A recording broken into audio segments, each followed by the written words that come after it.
Hi, boys and girls. I know that we had a Google Meet and some people weren't able to come because of their schedules or they had some technical difficulties. So during our Google Meet, I read our next book, which is Miss Nelson Has a Field Day. So I wanted to share this with people who weren't able to come to our meeting, and I also wanted you to be able to rewatch one of your favorite stories. So this book is Miss Nelson Has a Field Day. For some weeks now, gloom had blanketed the Horace B. Smedley School. No one laughed or threw spitballs. No one even smiled. Miss Nelson was worried. Everyone was down in the dumps. Even the cafeteria ladies had lost their sparkle. Mr. Blansworth was so depressed he hid under his desk. "It's the worst team in the whole state," he said.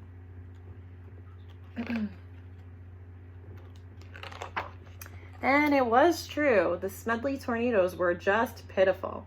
They hadn't won a game all year. They hadn't scored even a single point. And lately, they seemed only interested in horsing around and in giving Coach the business. "Why practice?" they said. "We'll lose anyway." "We're in for it now," said old Pop Hansen, the janitor. "The big Thanksgiving game is coming up, and the werewolves from Central are real animals. They'll make mincemeat out of our team." "What's to be done?" said Miss Nelson. "We need a real expert," said Pop. That afternoon, while Miss Nelson was grading papers, she heard wild laughter. It was coming from the teacher's lounge. Coach Armstrong had cracked up. "I'll make us a fresh pot of coffee," said Miss Nelson. When Coach had calmed down, Miss Nelson took him home in a taxi. "You need a nice long rest," she said. The next day, it was announced over the PA that Coach Armstrong would be out for a long time with the measles. "Who will take his place?" said the kids. When Miss Nelson passed by Lulu's after school, a serious discussion was going on. "We need someone who can really get the team into shape for the big Thanksgiving game," said one kid. "Someone who knows how to get results." "It's too bad Miss Viola Swamp isn't around," said another. "Who?" said a kid that was new to town. "You've never heard of Viola Swamp?" said the first kid. "The meanest substitute in the whole world? Well, she's a real witch. She'd have no trouble getting results." Mr. Blansworth happened to overhear. He said.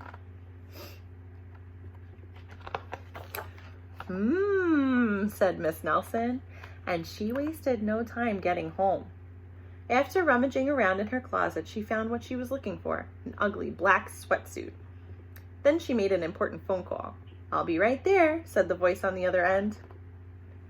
The next day, Mr. Blansworth announced that there would be football practice as usual. "Whoever it is," said the guys, "let's really give him the business." The doors to Coach's office flew open, and out stepped a lady in an ugly black dress. "My name is Viola Swamp," said the lady, "and I'm here to get results." Is that Miss Viola Swamp? It looks a little bit like her, but not quite.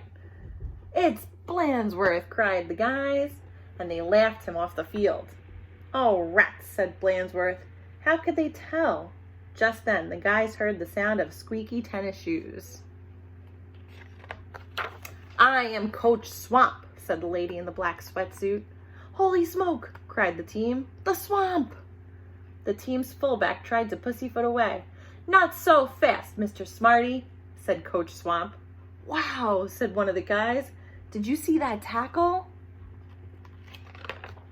Coach Swamp was a real expert. She put the team to work right away. The guys had never done so many leg raises. "More," said Coach Swamp. "They had never run so fast." "Faster," said Miss Swamp. "This is murder," said the guys. "Pipe down," said Miss Swamp.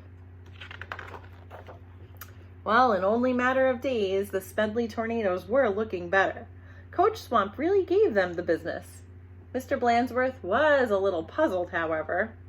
"Who is that Miss Swamp?" he said. "Maybe Miss Nelson knows. I'll go ask her."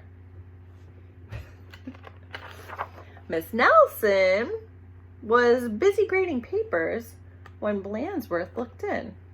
I don't want to disturb her, said Blandsworth. She probably doesn't know anyway. Interesting. Down on the field, Coach Swamp was having a little talk with the team.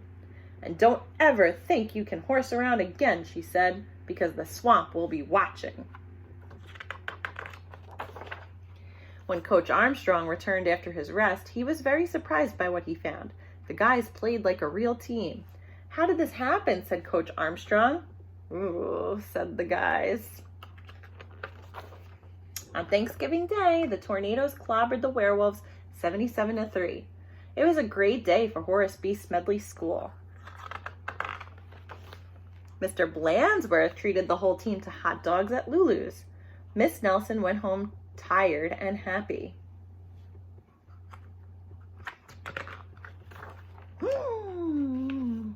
Sometimes you just have to get tough, she told her sister Barbara. And by the way, thanks for filling in for me. Anytime, said Barbara, anytime. What a crazy plot twist, right? That ending was such a fun ending. Guess it turns out that Miss Nelson has not only a sister, but a twin sister that looks almost exactly like her. That's a great ending. That author was very, very smart for making that ending happen. I did want to say thank you for all of your support and all of the beautiful emails that we continue to get. I hope you guys are well, and I look forward to seeing you really soon. I'll see you Monday, and enjoy the video that you can rewatch anytime. All right? Mwah.